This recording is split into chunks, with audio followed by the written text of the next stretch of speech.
Welcome to the 8th episode of challenge your understanding series. इस episode में एक situation discuss करेंगे जहाँ पे हमारा ब्लॉक सर्कुलर ट्रैक पे जा रहा है रिंग के अंदर, और रिंग की जो सरफेस है वो बेसिकली रफ है, और ये आपके पास जेई एडवांस के स्टैंडर्ड को सटीक मैच करने वाली प्रॉब्लम है। एपिसोड के एंड तक देखिएगा, बहुत कुछ सीखने को मिलेगा। और अब तक आपको ये सीरीज पसंद आ रही है देन लाइक कीजिए और अपने फ्रेंड्स के साथ शेयर ज़रूर कीजिए। सबसे पहले आप डिस्क्रिप्शन से प्रॉब्लम को डाउनलोड कीजिए और अपने सारे एफर्ट लगाइए आंसर निकालने के लिए। इस उम्मीद के साथ अपन आगे बढ़ रहे हैं कि आपने सारे एफर्ट लगा लिए और आपका आंसर सही आया है।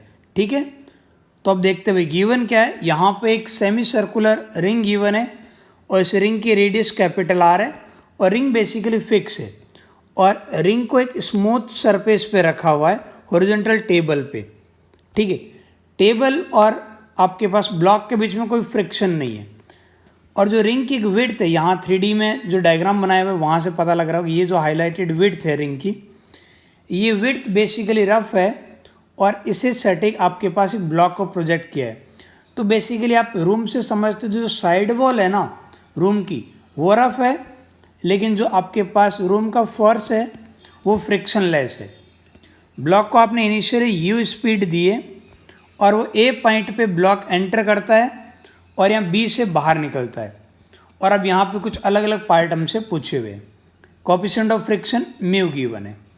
ठीक है, तो मैं इस सिचुएशन का टॉप व्यू बना के आंसर निकालने की कोशिश करता हूँ। आप देखिएगा, तो ये मैंने टॉप व्यू बनाया है। तो टॉप व्यू में देखते हो ए पे स्पीड हमारे पास यू है, और मान लेते हैं जैसे ये ब्लॉक थीटा एंगल रोटेट करके यहाँ आता है, उस मोमेंट पे इसकी स्पीड चेंज होके v हो जाती है।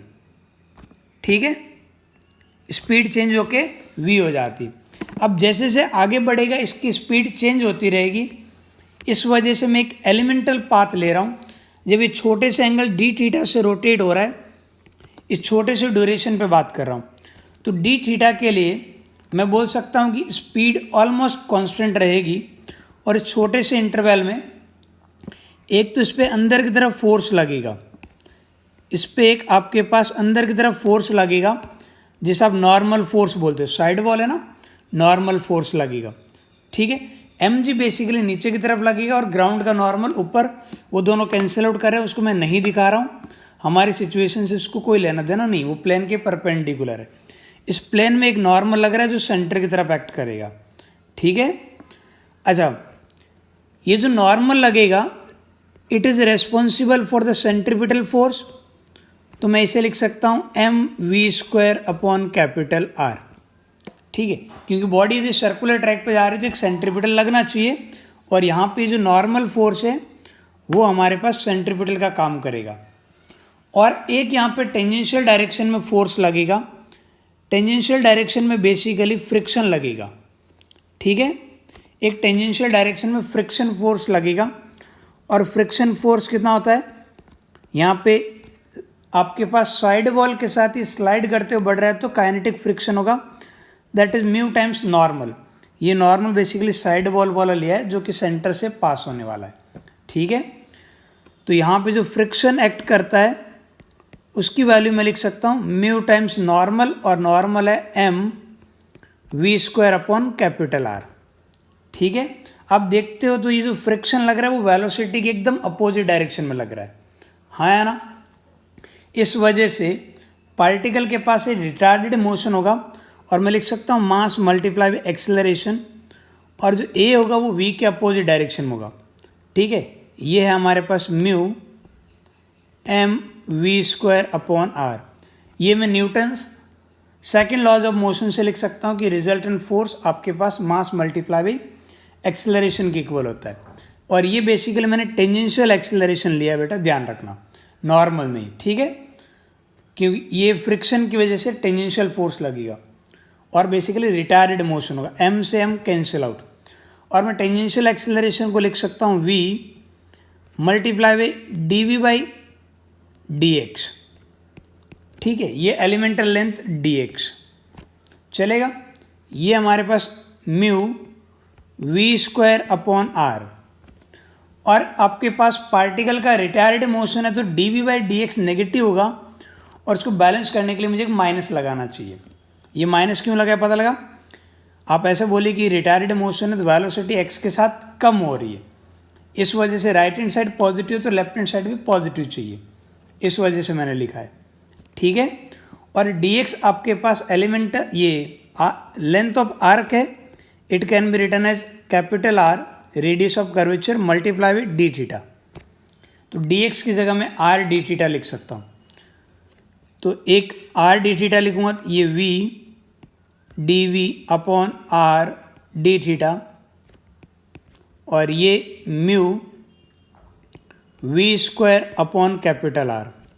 यहाँ से देखिए भाई, ये आपके पास कैपिटल आर कैंसिल आउट और एक वी कैंसिल आउट, तो ये दोबारा किस फॉर्मेट में दिख रहा है? मैं इसे ऐसा लिख सकता हूँ, -1 अपॉन वी डी वी, और राइट साइड में क्या बनेगा? म्यू और आपके पास डी थीटा, ये बन रहा है। नाउ इंटीग्रेटिंग बोथ साइड, अब दोनों साइड को इंटीग्रेट करोगे तो इनिशियली जब आपके पास आपने रीडिंग लेना स्टार्ट किया इस रेफरेंस पॉइंट से, इस रेफरेंस लाइन से, तो स्टार्टिंग में थीटा 0 था, उस टाइम पे स्पीड थी हमारे पास यू, इनिशियल स्पीड यू, और किसी मोमेंट पे जब थीटा एंगल से रोटेट हो जाता है तो स्पीड अपन ने वी कंसिडर की। ठीक है। अब 1 अपॉन वी का इंटीग्रेशन आ जाएगा एल एन वी, और आप लिमिट पुट करोगे तो आ जाएगा L N V upon U, और 1 का इंटीग्रेशन थीटा के रेस्पेक्ट में theta, upper limit minus lower limit रखोगे तो ये आ जाएगा थीटा, और इसे मैं लिख सकता हूँ L N V upon U minus mu theta, और इधर से यदि मैं लॉग हटाता हूँ तो उधर वाला एक ही पावर में चला जाता है, तो v आ जाता है आपके पास u, बेटा u और म्यू में कंफ्यूज मत हो जाना, थोड़ा ध्यान रखना। v is equal to u e की power minus mu times theta. ये रिजल्ट मेरे लिए काफ़ी ज़्यादा यूज़फुल है, आराम से देखिएगा भाई, मैं इसे बाद में और भी कुछ इंपॉर्टेंट रिजल्ट बताऊंगा जो इस प्रॉब्लम में नहीं भी पूछा है। ठीक है। तो ये हमारे पास इक्वेशन नंबर 1। अब इस इक्वेशन में आप यहाँ पे ये बोला कि b पे स्पीड कैसी कितनी होगी, तो b पे आएगा तो थीटा पाई से रोटेट हो जाएगा, तो आप बोल सकते हो कि स्पीड की वैल्यू जब पाई से रोटेट होगा तो कितनी हो जाएगा? u टाइम्स e की पावर माइनस म्यू पाई। तो ये आपके पास पहले पार्ट का आंसर होगा जो हमसे पूछा गया है। सो दूसरे पार्ट का, पहले पार्ट हम पूछा है कि भाई कितने टाइम के बाद में b पे पहुँचेगा, यानी कि अब मुझे कहीं ना कहीं टाइम का एंगल के साथ रिलेशन चाहिए। ठीक है। स्पीड का रिलेशन मिल गया, अब टाइम का भी आ जाएगा, कोई दिक्कत नहीं। आप स्पीड को लिख सकते हो ना D x by D T, speed को लिख सकते हैं ना D x by D T, तो ये आपके पास u e की पावर माइनस म्यू थीटा, और dx को आप अगेन लिख सकते हो आर डी थीटा, तो ये आपके पास कैपिटल आर डी थीटा, और ये वाला पार्ट u e की power minus mu theta D T. Theta को मैं उधर भेज देता हूँ, तो ये आपके पास आ जाएगा e की power mu theta D theta, और राइट साइड में हो जाएगा आपके पास u divide by capital R D T. Now integrating both side, जब आप पास एंगल 0 था तो टाइम 0, स्टॉप वॉच ऑन की थी आपने, और किसी मोमेंट पे जब थीटा एंगल से रोटेट हो जाते हैं तो जनरल टाइम t मान लेते हैं। e की पावर म्यू थीटा का जब आप इंटीग्रेट करोगे तो ये बनेगा e की power mu theta divide by mu. आप सब्स्टिट्यूशन मेथड लगाओ या डायरेक्ट आप सोच सकते हो, कोई बड़ी बात नहीं है, 0 से लगा के थीटा तक, और ये u divide by capital R by u और म्यू में कंफ्यूज मत हो जाना, दो अलग अलग चीज़ें। ठीक है। और 1 का इंटीग्रेशन t के रेस्पेक्ट t, अपर limit minus lower limit t minus 0 t।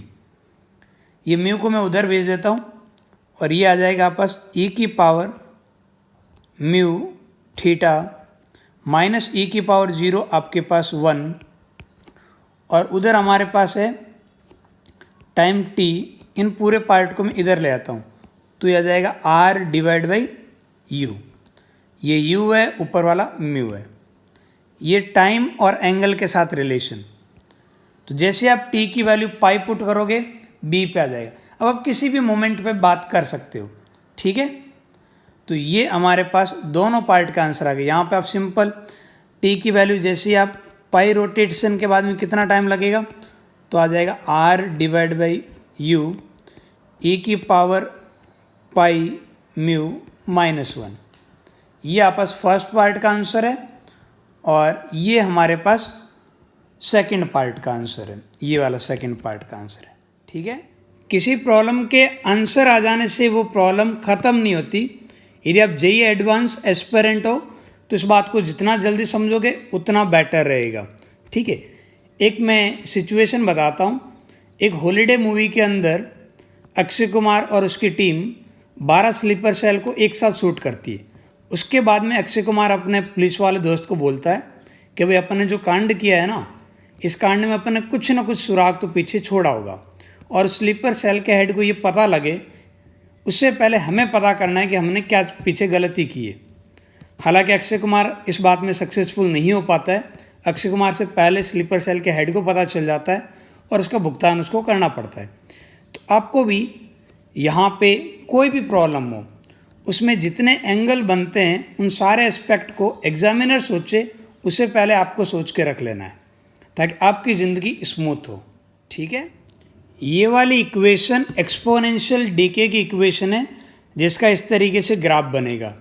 और यहाँ पे एंगल थीटा जब टेंस टू इन्फाइनिट जाएगा तब जाके हमारे पास जो पार्टिकल की स्पीड है it will be tends to 0, यानी कि after infinite rotation the particle will come to rest. तो ये हमारे पास हालात है कि वो रेस्ट पे कब आएगा। दूसरा, यहाँ पे वो आपसे ये पूछ सकता है कि भाई कितने एंगल से घूमने के बाद में उसकी स्पीड आधी होगी। ये एक बहुत ही कॉमन से स्टेटमेंट है, क्योंकि ऐसी आपके पास एक्सपोनेंशियल डीके की इक्वेशन आती है। यहाँ रेडियो एक्टिविटी में भी आती है, कैपेसिटर के डिस्चार्जिंग में भी आती है, बहुत सारी जगह पे आती है। तो जो रेडियो एक्टिविटी में एक प्रॉब्लम होती है, वहाँ पे बोला जाता है कितने टाइम के बाद में सैंपल के अंदर रेडियो एक्टिव एलिमेंट आधे होंगे, जिसे आप हाफ टाइम बोलते हो। वहाँ यहाँ भी वो चीज़ पूछी जा सकती है, कितने एंगल रोटेशन के बाद में पार्टिकल की स्पीड आधी हो जाएगी। तो आप v की जगह आप लिखोगे u/2 u e की पावर -μ, ये वो थीटा की वैल्यू है। लेट सपोज थीटा नॉट मान लेते हैं। तो आपके पास ये कैंसिल आउट, क्रॉस मल्टीप्लाई करो, e की power mu theta not is equal to 2।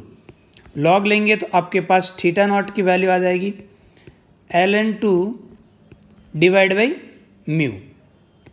ये वो एंगल है, इतने एंगल से घूमने के बाद में पार्टिकल की जो भी स्पीड है उसकी आधी हो जाएगी। ज़रूरी नहीं कि आप यहाँ से इनिशियल से ही बात करो, ठीक है। एक एग्जांपल के तौर पे सपोज ये थीटा हमारे पास आता है 30 डिग्री, एक एग्जांपल ले रहा हूँ। तो इस मोमेंट पे पार्टिकल की जो भी स्पीड है, अब 30 डिग्री जैसे आप आगे बढ़ोगे ना, ये एंगल बिल्कुल आधा हो जाएगी। यहाँ यदि कुछ स्पीड है, मान लेते हैं v0, तो इस v0 की आधी हो जाएगी ये वैल्यू v0/2 जब आप थीटा नॉट एंगल से आगे बात करोगे तो। और ये सिर्फ आपके पास 50% की बात नहीं है, हाफ की बात नहीं है। अब कहीं से भी लो, जैसे ये बोला जाए कि हमारे पास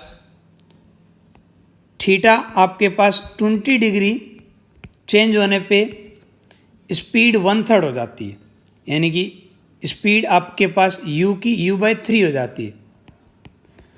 तो आपके पास बोला जाए कि फर्दर 20 डिग्री के बाद में क्या होगा, तो नेक्स्ट 20 डिग्री के बाद में, नेक्स्ट 20 डिग्री रोटेशन के बाद में इसकी 1/3 हो जाएगी, यानी कि आपके पास आ जाएगा u/9। इस टाइप की बातें आपने डैम्प्ड ऑक्सीलेशन यानी कि SHM वाले सेगमेंट में भी की है। तो ये काफ़ी इंपॉर्टेंट बात है। जब भी एक्सपोनेंशियली डीके होता है तो इधर वाली क्वांटिटी के अंदर आप इक्वल चेंज लोगे, तो इधर वाली क्वांटिटी के अंदर परसेंटेज चेंज इक्वल आएगा, ठीक है। बहुत बढ़िया। इस प्रॉब्लम का एक एस्पेक्ट मैंने आपको एज ए प्रॉब्लम आपके लिए छोड़ा है। आप इसका आंसर कमेंट सेक्शन में बताइए। उम्मीद करता हूँ इस एपिसोड में आपको बहुत कुछ सीखने को मिला है। यदि ऐसा है तो लाइक ज़रूर कीजिएगा, उसमें बिल्कुल कंजूसी नहीं होनी चाहिए, ठीक है। और अपने फ्रेंड्स के साथ शेयर कीजिए और मिलते हैं अगले एपिसोड में। तब तक अपना ख्याल रखिए और ज़िंदा रहिए।